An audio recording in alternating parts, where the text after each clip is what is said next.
Hello everybody and welcome to a brand new video. Today we're going to be talking about the 10 things that FIFA 19 must include, in my opinion, to become, to take them to the next level and to become ultimately one of the best games you can buy. Obviously I've played a lot of FIFA 18 and there are 10 things that I believe that they can improve upon, things that other players would want to see in the new game. Just before I start this video guys, I have launched a new website. I'll put the link in the description. Just have a quick look at it and give me some feedback on it. That would be muchly appreciated, and if you're new around here, make sure to subscribe. So the first one we're going to look at, I believe the new leagues need to be introduced in FIFA 19. Obviously the Chinese League and the Indian Super League are actually bumping up at the moment. They're on the rise. There is a lot of big players that I think most people would want to see them back, including the likes of Hulk, the likes of Oscar, and many more. I think obviously we don't know how the summer's going to go at the moment. There could be a lot of potentially big transfers going to the Chinese Super League in the coming months. So I believe that's one of the main things that need to be addressed into FIFA 19. If they can get the rights to that, I think there'll be a lot of players using the Chinese League in Ultimate Team. The second one, I think we need different commentators for Career Mode or Ultimate Team itself. The general use of Alan Smith, etc, etc. I think they could open out to commentators and different ways of commentating on the game. I think we've kind of been tied down to one type of commentators, and I think it would be nice to switch it up. I think it would benefit the game a lot if there were different commentators on the game. Obviously in Career Mode, with the rights to the Premier League design and structure of the games, I think obviously they could maybe get the BT Sport, maybe get the Champions League, etc, etc, and kind of work towards making that a bit different. So that's something that Career Mode can take off a little bit more, I think.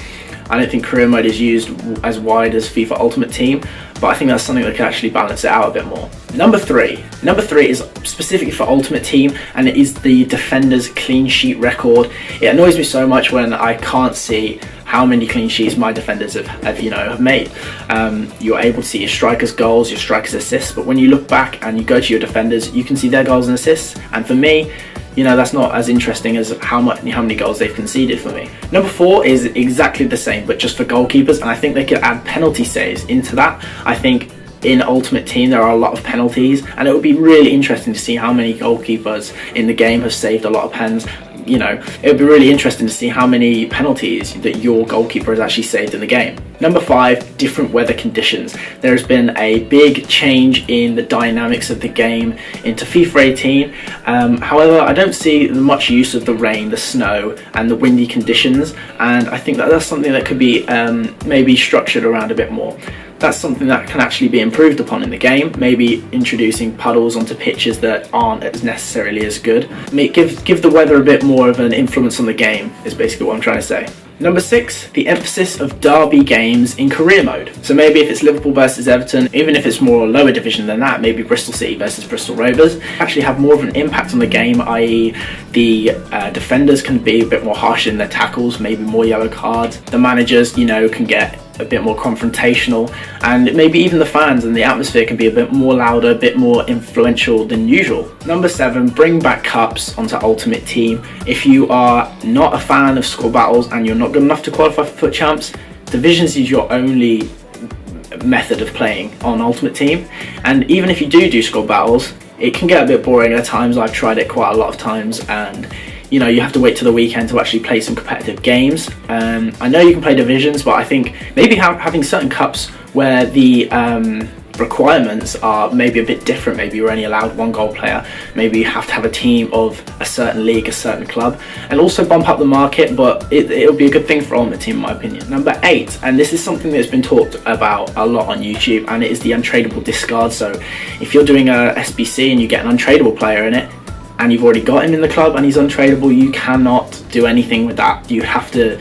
discard the player. So let's say I packed an untradeable Pogba and I did another SBC straight away and I got another untradeable Pogba, I would have to discard him, and that is a waste. One of the suggestions as to how they can improve this is maybe keep them locked, as in you cannot play them, you cannot sell them.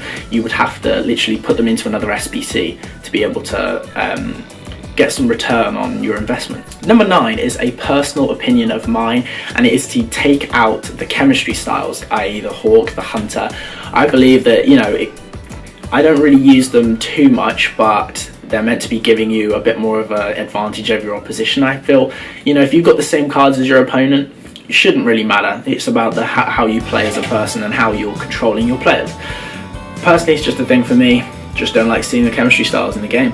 And finally, Squad Battles monthly rewards at number 10. So for those who do religiously play Squad Battles, it's tough, it's competitive, and you know, if you want to get into the elite levels, you're going to have to play a lot of games in a week. Let's say you play that over 4 weeks. The month, you don't get any bonus whether you're playing 3 weeks or 4.